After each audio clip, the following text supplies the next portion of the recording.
ማዘር ምን አለች? መኪና ዝም ብሎ የሚቀመጥ ነበረ መውጣቱ ኦነስት ሆኜ ልንገርህ ቢኤምደብሊዩ እና የሆነ ስፖርት ካር ዝም ብሎ ገዝቼ ቁጭ ብለዋል። አልነዳቸውም እና መኪናው ቁጭ ባለ ቁጥር ዲፕሼት ያደርጋል። ዋጋ እየቀነሰ ነው የሚሄደው።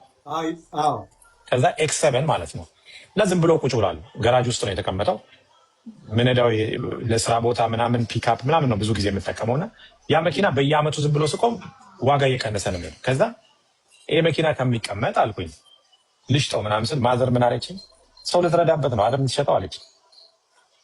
በእውነት ነው የምልህ እግዚአብሔር ምስክሬ ነው። ሸጬው እንዳለ ከዛ የመጣውን ብር 87,000 ነው የሸጥኩት። እኔ 110,000 ነው የገዛሁት። ትራኩ እንትኑ ቢኤምደብሊው አልፓኒያ የሚባለው ማለት ነው። አልፓኒያ የሚባለው ነው የገዛሁት። ኤክሰል 00 87,000 ሸጥኩትና በእውነት ነው የምልህ እግዚአብሔር በሚያውቀው እንዳለ ያንን ብር እርዳታ ላይ ያደረኩት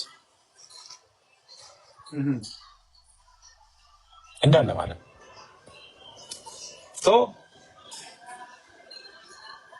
መልሱ ምንድነው ስትል መልሱ ስድብ ነው። ከሀበሻ ምንም መጠበቅ አይቻልም። ባይዘው